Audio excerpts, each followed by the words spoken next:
Hey y'all, it's me again. I'm going to continue reading from my book, The 1900s. Okay, here goes. The conservation reforms.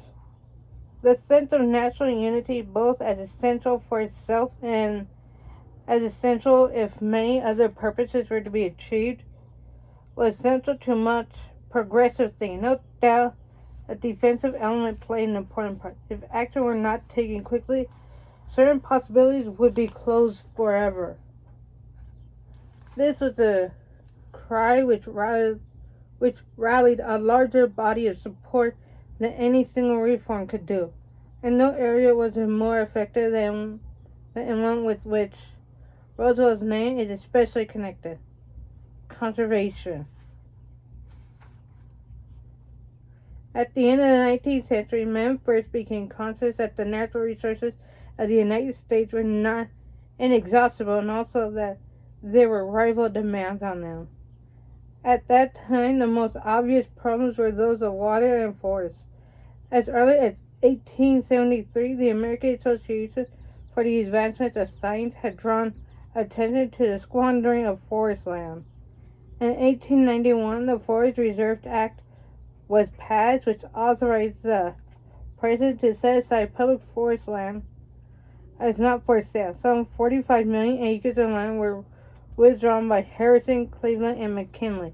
Roosevelt withdrew 150 million acres and added another 85 million in Alaska and the Northwest. Withdrawn until the resources had been surveyed by the government. Equally important, he had the National Forest transferred from the Department of the Interior to the Department of Agriculture, where the Forest Bureau, under the father of modern conservation, Gifford Pinchot, administered them on scientific lines.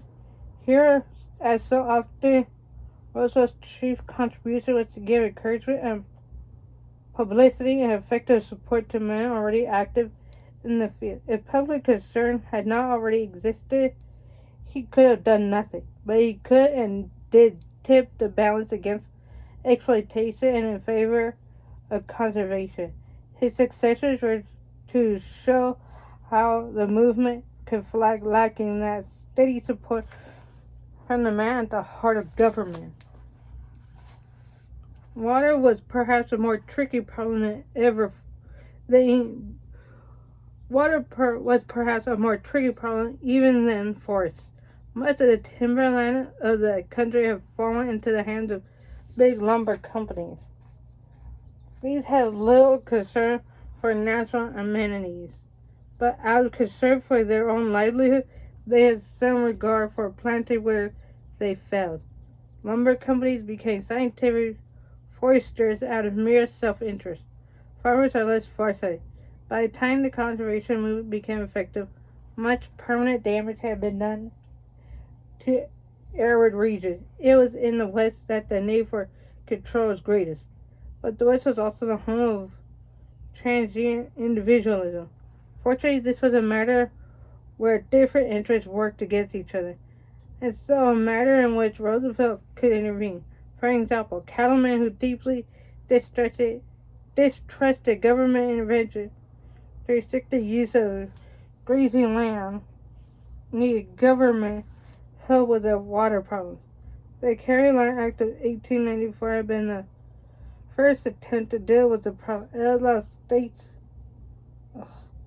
Sorry guys, I have to keep stopping every so often. Just that my eyelid keeps flickering, and it's bothering the hell out of me.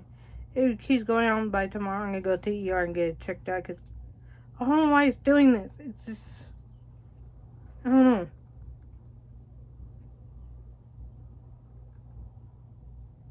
The Caroline Act was the first attempt to deal with them.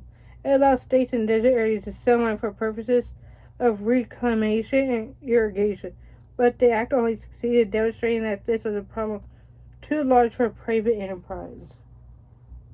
Roosevelt took the next step in pushing the Reclamation Act of 1902, which provided that irrigation should be paid for by the proceeds of public land sales, and that it should be under federal government control. The great dams of the American West, supplying and controlling water for several states, were built under this act. At the same time, Roosevelt was active in the establishment of a whole range of national parks and nature reserves. But perhaps most important in this field of activity was that he set up the government machinery, the bureaus within the Department of Agriculture and the Interior, which could be used and developed by his successors. Please rate, comment, and subscribe down below. And if you're on TikTok, please follow me. And please buy something from my eBay or Mercari. Okay? Bye.